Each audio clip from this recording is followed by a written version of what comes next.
Hey, fitness wannabe friends, moms, ladies over 40, men, anyone. Do you want to take yourself from the couch over there to 10-kilometer runs? Of course you do. Who doesn't? Oh dear. The other day, I was thinking about it after a 10K run that I'd completed. I basically took myself from lockdown fitness, not much fitness at all, back to 10Ks. And what burst forth after the run was my own sort of tips and ideas and my own thinking on how to go from a couch to a 10K. Obviously, you can Google, there's 1,000 couch to 10K plans out there, running clubs will give them to you. But the way I break it down is always to keep it very simple. Don't get bogged down in nutrition. So listen up, I'm going to cut to that clip and then I'll tell you about nutrition. Sure, hi friends, I've just done a 10K run. Had a tough end, beautiful beginning, and I was just thinking, when you're in that zone, there is no feeling greater than that endorphin high of exercise. It is beautiful. I don't consider myself the most naturally gifted athlete. I work hard. I'm very average. I don't win medals and stuff yet. I mustn't block myself. But my best advice, if you want to start running from nothing, you have to break it down into small bits. That's how I started. I was never a runner until in my 30s, and I could only walk, jog, my first sort of 5Ks, and that was hard. So that's what I suggest. You break it down, give yourself maybe 6 weeks to either build up to a fast 5K or a 10K. Especially if you're over 40, break it down into small bits.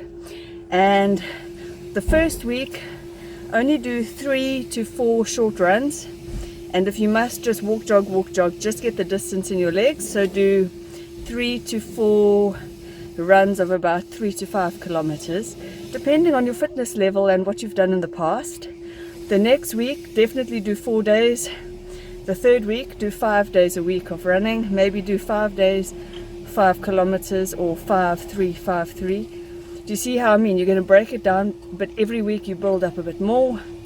Week number 4, you're going to run maybe 6 days, or you just stick with 5 days and you increase your mileage.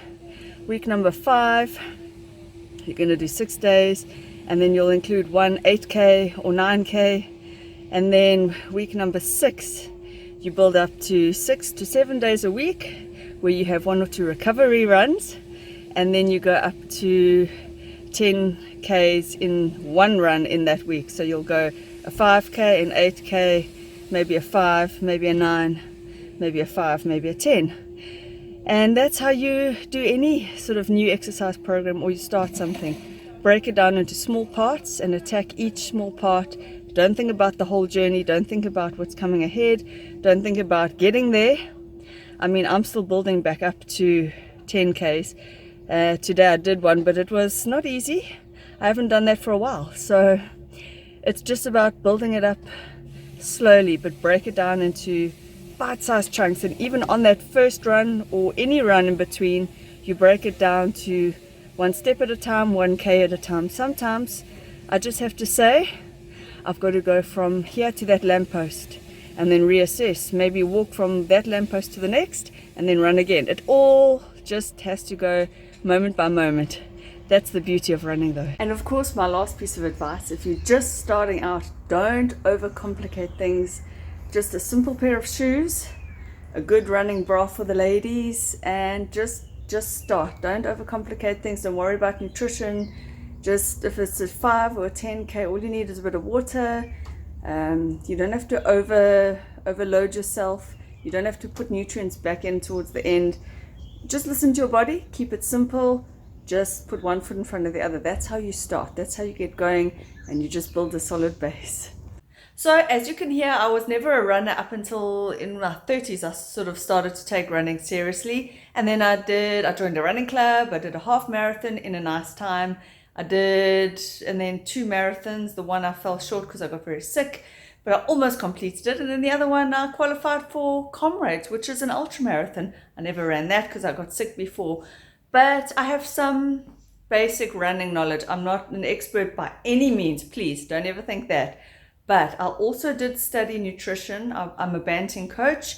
I don't believe that the banting, which is also keto or low carb, high fat, suits everyone. But I did study some nutrition. And basically what I want to say with regards to nutrition is, unless you're doing major mileage and hectic training, don't get it complicated. Keep it basic, keep it simple. Don't even think about that yet. Just build your fitness base, build your running base, stick to simple, fresh, farm fresh veggies, fruit, healthy things. Try not to eat out of a packet. Try not to eat processed food. Other than that, you really don't have to complicate your nutrition when it's like a 5 or 10K running program. Listen to your body. Just put back in the simple things. Salt and electrolytes maybe if you need afterwards. But really, let's face it, most of us have some body fat to burn. And that's probably why you're wanting to run, not so?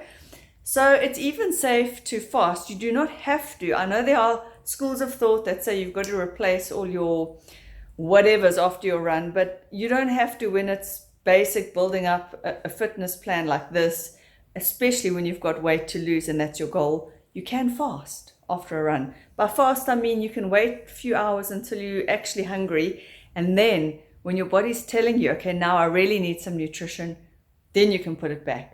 Always with everything, fitness, nutrition, stick to the basics. Keep it simple, because if you overcomplicate it, you're not going to get going. You're not going to get there. You're going to stall your own self. Don't stall yourself. Get off the couch, walk, run, jog, whatever. That's how I started. It was walk to that lamppost, run to the next lamppost. Walk to that lamppost, run to the next lamppost. And honestly, that's okay. And the last bit of advice, there is no shame in walking. It's still moving, you're still going forward, just one foot in front of the other. That's always the key. Please believe in yourself, you can.